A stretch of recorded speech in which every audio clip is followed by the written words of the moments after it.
हम लोग यहाँ पटना जंक्शन में उतर गए हैं। पटना जंक्शन में उतरने के बाद यहाँ से बाहर निकलेंगे। बाहर निकलने के बाद यहाँ से टेम्पू करेंगे और यज्ञ स्थल पर हम लोग पहुँचेंगे। तो यहाँ टेम्पू राजावेरा के लिए मिल रहा है, राजा पुल के लिए। तो यहाँ से टेम्पू लेकर हम लोग निकल गए हैं। वहाँ बुक कर लिए हैं टेम्पू, जिससे हम लोग को सुरक्षित वहाँ तक पहुँचा देगा।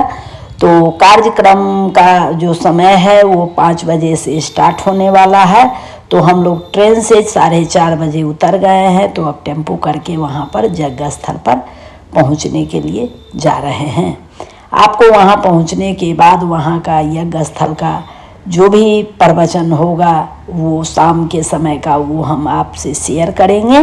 तो आप भी हमारे साथ बने रहिए। और यहाँ से उतरने के बाद कुछ दूरी हम लोग पैदल भी चलेंगे। तो अभी टेम्पू से ही दूर है तो जा रहे हैं।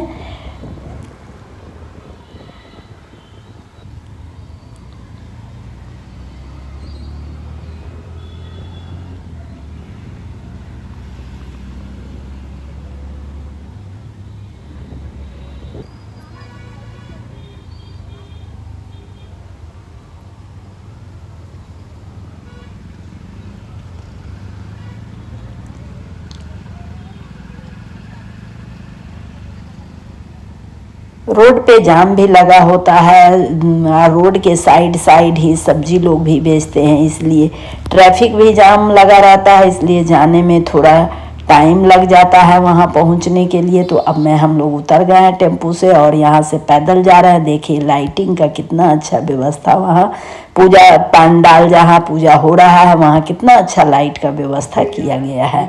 अब यहाँ हम लोग पंडाल में पहुँच गए हैं, बैठ गए हैं। जिनके नाम से ही लोगों के मन में कथा सुनने का मन होने लगता है, ऐसे कथावाचक परम पूज्य गुरुदेव के शिष्य के रूप में हम सबके बीच पधारे हैं।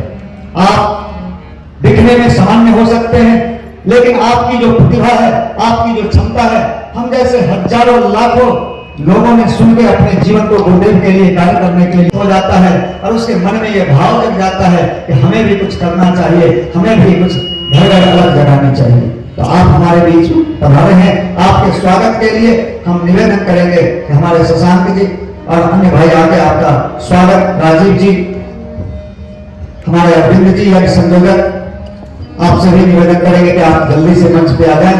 और बाबू जी का स्वागत व्यक्तिगत चंदन से और माला से करने का प्रयास। आदरणीय बाबू जी श्याम चंदन को ओम चंदनस्य महापुण्यम पवित्रं पापनाशनम् आपदां हरते नित्यं लक्ष्मी तिष्ठति सर्वदा। हमारे बीच श्री वहींद्र सिंह जी भाई साहब हैं, जो शांति कुंज से गायक हैं। आपका भी हम स्वागत वंदन करते हैं। चंदन तिलक के माध्यम से आपका स्वागत है इस मंच से। पाटलिपुत्र के धरती पर, बिहार की धरती पर आपका बहुत बहुत अभिनंदन है। श्री दयानंद शिववंशी जी, आपका भी स्वागत है इस बिहार की धरती पर, पाटलिपुत्र की धरती पर। आपका बहुत बहुत अभिनंदन, नमन। श्री रमेश तिवारी जी भाई साहब मुख्य गायक हमारे बीच हैं। उनका भी, रमेश तिवारी जी भाई साहब का, जो शांति कुंज में गए होंगे, आपका संगीत सुन के कितने लोगों के मन में रोमांच उत्पन्न होता है। आपका भी स्वागत है, वंदन है। श्री शिव नारायण प्रसाद जी, जो हमारे बिहार के ही हैं, लेकिन जब भाव से गाते हैं तो हम सबके मन में आपके प्रति एक अलग ही भाव जगता है। आपका भी स्वागत है, अभिनंदन। श्री रामेश्वर तांडी जी,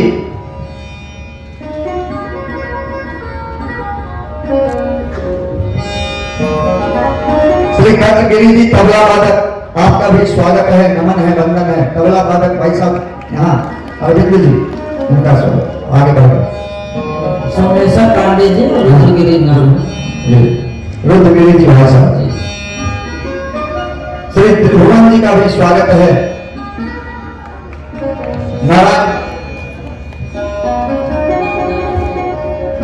नारायण रघुवंशी जी का भी स्वागत है, नमन है, वंदन है। श्री रघुवंशी त्रिभुवन मिश्रा जी भाई साहब इधर बैठे में भगवान के सारथी दूत को लेकर चल रहे हैं, उनका भी स्वागत है, नमन है, वंदन है। त्रिभुवन मिश्रा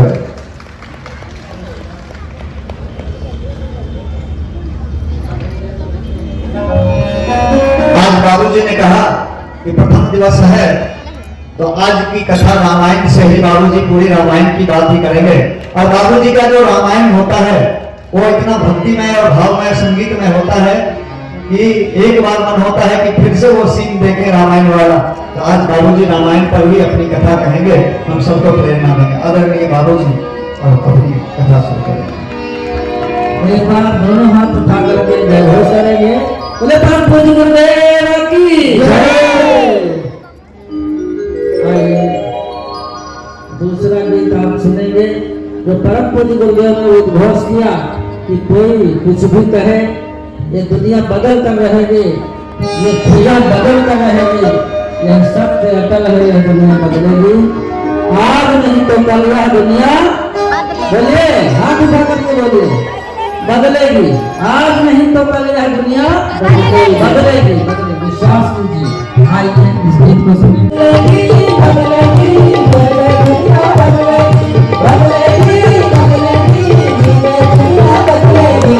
आज नहीं तो कल यह दुनिया बदलेगी, आज नहीं तो कल यह दुनिया बदलेगी, अया सत्य कल यह दुनिया बदलेगी। आज नहीं तो कल यह दुनिया बदलेगी, आज नहीं तो कल यह दुनिया बदलेगी, आज नहीं तो कल यह दुनिया बदलेगी, दुनिया बदलेगी। बोले परम पूज्य गुरुदेव की जय। और योग का मतलब, योग हर 12 साल में बदलते रहते हैं। कभी आपने सुना होगा वैदिक युग है, तो जब वेदों का बोलबाला था, फिर पौराणिक युग हुआ, फिर जो है इतिहास बदला और राजाओं महाराजाओं का युग हुआ, रामकालीन युग आया, कृष्णकालीन युग आया, फिर आपने सुना होगा कि और युग चले तो रामायण युग, महाभारत युग, फिर मध्यकाल में देखा तो कबीर युग, आपके मीरा युग, और फिर आधुनिक युग में देखा तो जयशंकर प्रसाद युग, सुमित्रा युग। और युग का मतलब यही है कि जिस युग में जैसी विकृति आती है उसमें संस्कृति को पैदा करने के लिए महापुरुषों का अवतरण होता है। और इस समय हमारे उठने बैठने चलने फिरने क्रियाकलाप में बहुत सारी विकृति आ गई है।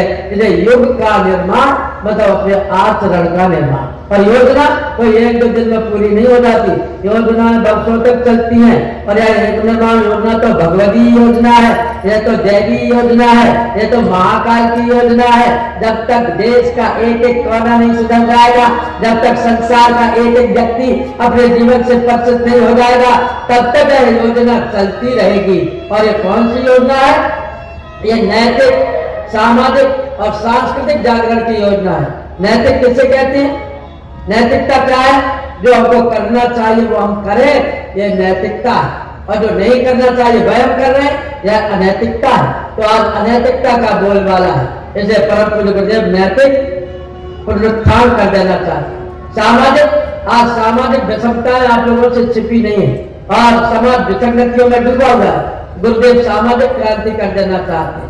और सांस्कृतिक, संस्कृति के अंतर्गत हमारे भगवान राम कृष्ण शिव हनुमान से लेकर के ऋषि जितने भी हुए हैं, उन सब ऋषियों की परंपरा, जितने महापुरुष हैं उनकी परंपराएं, और जो हमारे बाप दादे पूर्वज पुरखे जो कुछ रीति रिवाज बना गए हैं उनमें विकृति आ गई है, उनकी सांस्कृतिक चेतना के जागरण की यह पुण्य बेला आई है। और इस पुण्य बेला में आप बैठे हुए हैं। और बंधुओं, आज संस्कृति का ह्रास हो जाने के कारण हुआ क्या? आज ये हुआ कि यदि हमारे बाप दादे जो मर गए हैं, जो हमारे नाना, जो हमारे पूर्वज इस दुनिया को छोड़ करके चले गए हैं, यदि वो इस दुनिया में अचानक आ जाए और वो हमको आपको देखे तो वो दांतों तले उंगली दबाएंगे और वो कहेंगे कि आज का आदमी तो बड़ा स्वर्ग में है, आज का आदमी तो बड़े मजे में है। क्यों? क्योंकि मेरे जमाने में ऐसी बिजली कहाँ थी, ऐसी ट्यूबलाइट कहाँ थी, ऐसे तो दूसरा भाई भरत कहता है कि आप यदि वन को जा रहे हैं तो मेरी भी प्रतिज्ञा सुन लो कि आप दीनता कवई कहूँ समुझाए देखे मेरा वीर पदा ये दो भाइयों ने आदर्श स्थापित कर दिया। अयोध्या का राज राम राज कुल राज सिहाई दशरथ धन कुल धन दलगाई। तो अयोध्या के राज्य को दो भाइयों ने परिवार बना दिया। एक भाई इधर से ठोकर मार रहा है, एक भाई इधर से ठोकर मार रहा है। और भगवान यही सोच रहे हैं कि विमल वंश यह अनुचित एक बंधु मिलाई बड़े अभिषेक। ये क्या सारे भाइयों को छोड़कर के मुझे राज कर दी। और रातों रात एक षड्यंत्र हुआ, एक घटना हुई और भगवान राम को राजगादी की जगह 14 वर्ष का वन समुद्र में आकर के सूचना दी। तो भगवान श्री राम को यह सुन करके कि मुझे राजगादी नहीं मिलेगी, मुझे 14 वर्ष बन जाना है, तो भगवान श्री राम की स्थिति क्या हो गई? नवदयंत रघुवीर मन राज अलान समान बन गवन कुरु और आनंद अधिकार। यह है सामाजिक, यह है भाईचारा, यह है सांस्कृतिक क्षेत्र। राम जी के मन में वैसी प्रसन्नता हुई जैसे कोई हाथी का बच्चा लोहे की जंजीरों से बंधा हुआ हो और अनायास उसके गले से या पैरों से लोहे की जंजीरें छूट जाए।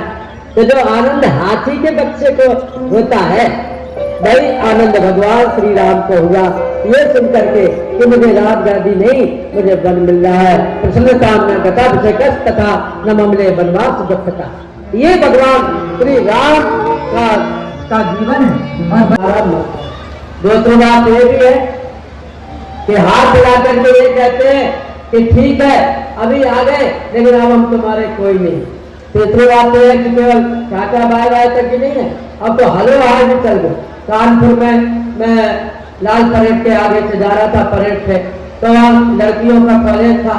तो दो लड़कियां इधर से आई, दो लड़कियां इधर को आई, तो एक दूसरे को देख करके ऐसे चिल्लाई जैसे कोई भूतनी चुड़ैली दिखाई, हेलो हाय हाय। तो मैंने कहा ये क्या हुआ? कहा कुछ नहीं हुआ। कार्यकर्ता बोले कि एक दूसरे को नमस्ते कर रही है और हेलो हाय करके नमस्ते कर रहे। अब जयराम जी का गया, अब जय श्री कृष्ण मिट गए और हर महादेव मिट गए। अब वंदे मातरम नहीं कहते, अब नमस्ते नहीं कहते, अब नमस्कार नहीं कहते, अब प्रणाम नहीं कहते, अब जो है वंदे मातरम नहीं कहते, वंदे मातरम नहीं कहते, जय महाकाल नहीं कहते, जय गुरुदेव नहीं कहते, जय गायत्री नहीं कहते, अब तो हेलो हाय कहते। बंदो जाने क्या हो संस्कृति, पहले हाथ जोड़ करके नमस्कार होता था, आज हाथ हिला करके नमस्कार। पहले बंदो भजन कीर्तन होता था, सिर मटकता था, श्री राम जय जय राम। आज पैर कृष्ण डांस होता है, कमर मटकती है, पैर मटकते हैं। बंदो पहले हमारी संस्कृति विरासत कितनी बढ़िया थी, पूर्वजों ने कितनी सुंदर बच्ची गोद में नहीं उठाता, बच्चे को तो वह चपरासी लेकर के चलता है, मैडम पर्स लेकर के चलती है और पर्स के साथ में कभी कभी कुत्ते के पिल्ले को भी लेकर के चलती है। आज हमारी हालत क्या हो? आज हम कितनी विकृति में पड़ गए। आज हमारी सांस्कृतिक चेतना जाने कहां पर तो गई। बंधुओं पहले इतना सुंदर वातावरण था, पहले वृक्ष लगाए जाते थे, आज आर्टिफिशियल से सजा दिया जाता है। पहले घर के सामने तुलसी होती थी, आज मनी प्लांट लगा रहता है। बंधुओं पहले हरियाली चारों ओर दिखती थी, आज कृत्रिमता चारों ओर दिखाई दे रही है। पहले आदमी खुले में जीवन जीता था, आज एसी का आदि हो गया। और आज जैसे जैसे साधन और सुविधा बढ़ी, जैसे मैं पहले बता रहा था, वैसे वैसे रोग और बीमारी बढ़ती चली जा रही है। जैसे जैसे धन संपत्ति बढ़ी, वैसे वैसे अपराध बढ़ रहे, जैसे जैसे हमारा ज्ञान बढ़ा, हमारी शिक्षा बढ़ी, वैसे वैसे अशांति बढ़ती हुई चली जा रही है। इसलिए बंधु आज हमको सांस्कृतिक जागरण करना है, संस्कृति को जगाना है। संस्कृति कैसी होती है? जैसे कौशल्या के सामने भगवान राम पहुंचे और दोनों हाथ जोड़ करके प्रणाम किया, तो लगो बोले कमल जोड़ दो हाथा अब मुझे तो मात पद लाया। और माँ ने भी अपने बेटे को हृदय से लगाया, बार बार मुख से सुने देता होते, कितनी प्रसन्नता, कितनी खुशी, कितना उमंग, कितना जीवन ही उनका त्योहार बन जाता है। छठ मैया की पूजा करते करते सूर्य देवता को सब अर्घ दान करते हैं। बंधुओं बिहार में तो सूर्य की शक्ति को जिंदा रखा है, लेकिन और जगह जाओ तो देखो आदमी 70% ऐसा है जैसे कभी उगते हुए सूर्य के दर्शन नहीं किए। जो सुबह 8 बजे के बाद में सो करके उठते हैं, यदि नौकरी पर ना जाना हो, दुकान पर ना जाना हो, बच्चों को पढ़ने ना जाना हो, तो ये आदमी कभी जल्दी सो करके उठे ही नहीं, केवल 10 बजे तक सोते ही रहे। कई आदमियों ने सोते हुए अपनी जिंदगी गुजार दी और उगते हुए सूर्य के दर्शन नहीं किए। लेकिन बिहार झारखंड के भाई कितने बढ़िया है कि सूर्य देवता की आराधना वर्ष में 5 दिनों तक करते हैं, डूबते हुए सूर्य को भी अंजाम देते हैं, उगते हुए सूर्य को भी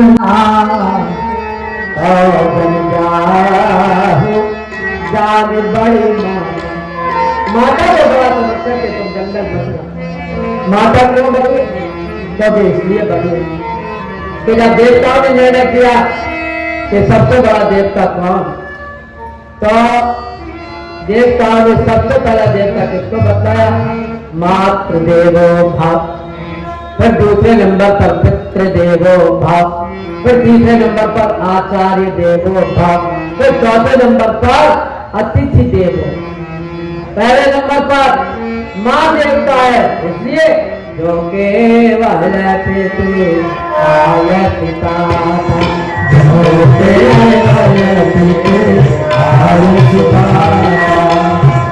जल गाहु जाने माता,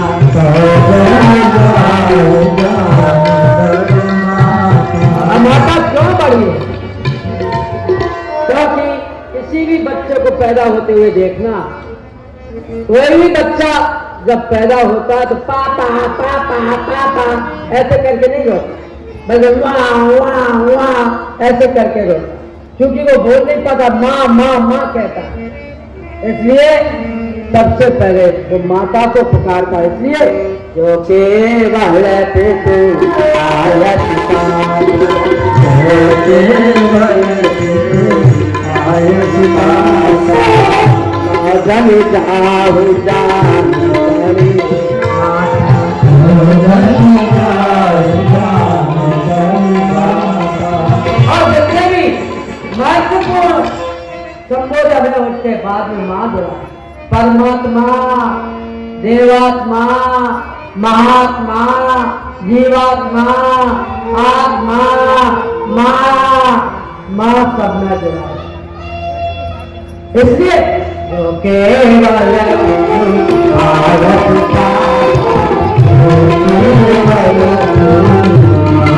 बड़ी मात्रा माता के अंदर ही लगी है।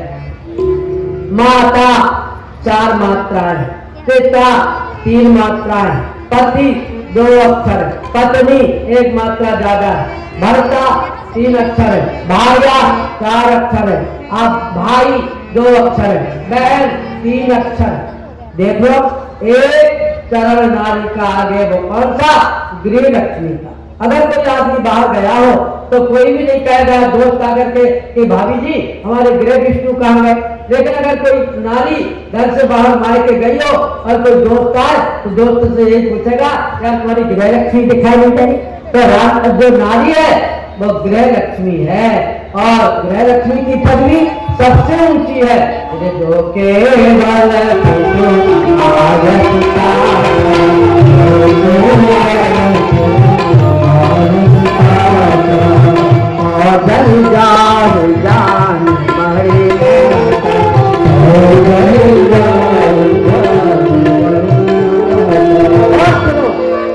कोई भी पुरुष जनाना नहीं बन सकता, लेकिन नारी मर्दानी बन सकती है। खूब नरी मर्दानी बेहतर झांसी वाली रानी। इसलिए बच्चों नारी मर्दानी बन सकती है। पुरुष को जनाना बनने में जरा शर्म लगेगी। अगर अपने से कोई साड़ी पहन ले तो कहीं ये नारी का वो बना लिया, लेकिन नारी यदि कुर्ता धोती पहन ले, पूछे रख ले और तलवार लेकर के बैठ जाए घोड़े पर राणा प्रताप बन करके, तो सब लोग ताली बजाएंगे कि देखो कितनी तेजस्वी नारी है जो कि मर्द बन करके बैठी है। इसलिए बंधो जो केवल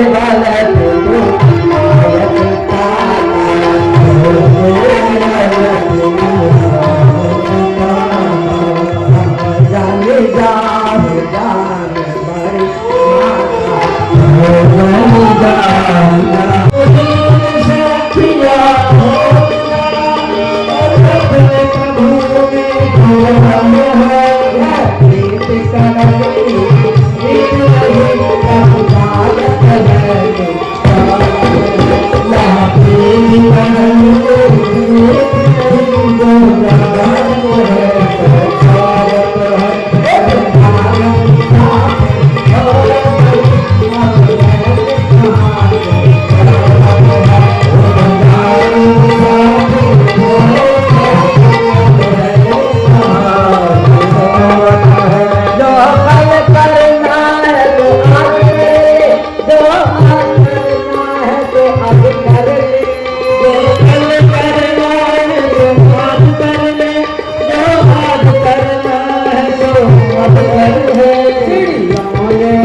अपने बच्चों को लक्ष्मण बनाओ, अपने बच्चों को राम बनाओ, भरत बनाओ, शत्रुघ्न बनाओ, शंकराचार्य बनाओ, अपने बच्चों को चंद्रशेखर आजाद, भगत सिंह और राजगुरु रामप्रसाद बिस्मिल बनाओ, अपने बच्चों को विवेकानंद शंकराचार्य बनाओ, अपने बच्चों को युग निर्माण योजना के कार्य में लगाओ।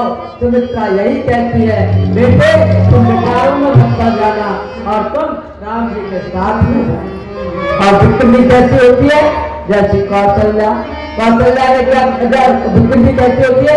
जैसे कैकेयी, कैकेयी ने क्या किया? बने बनाए काम को बिगाड़ दिया। जब भरत जी लौट करके आए और भरत ने देखा तो माँ से पूछा, माँ ये सुनी अयोध्या कैसी है? मेरे पिता महाराजा दशरथ कहाँ है? मेरे आराध्य राम कहाँ है? भैया लक्ष्मण नहीं दिख रहे, माँ जानकी नहीं दिख रही। तो कैकेयी ने क्या कहा? तात बात में सकल समारी और भाई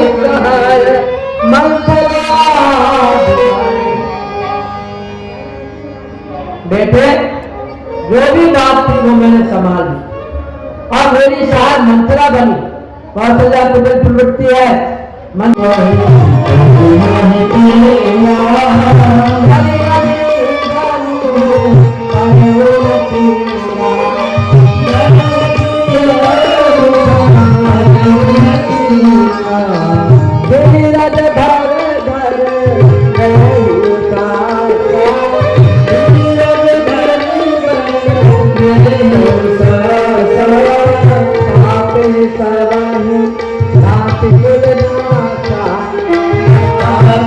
Sarvahana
सतगुरुदेव की।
हो सकते हैं। अब सबसे भाव भरा निवेदन है कि समय से कतारबद्ध होकर सुबह यज्ञ मंडप जिधर बना हुआ है पंक्ति होगी, उसका वेटिंग रूम यही होगा।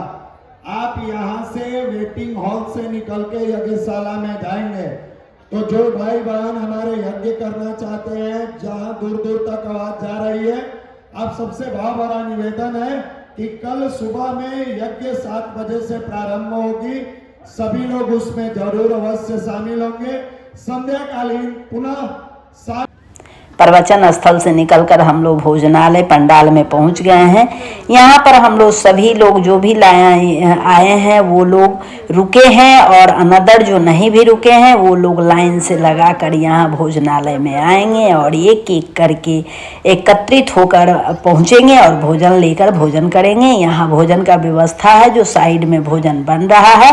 बारिश होने के कारण यहाँ कीचड़ हो गया था तो उसके लिए भी मिट्टी डाल दिया गया है। जहाँ जहाँ सूखा है उसको लोग पार करते हुए भोजन जहाँ खाने का है वहाँ व्यवस्थित ढंग से वहाँ पहुँचा दिया जा रहा है, जिससे जो लोग भोजन कर रहे हैं उन लोग को भोजन मिले और वो लोग भोजन करते रहें।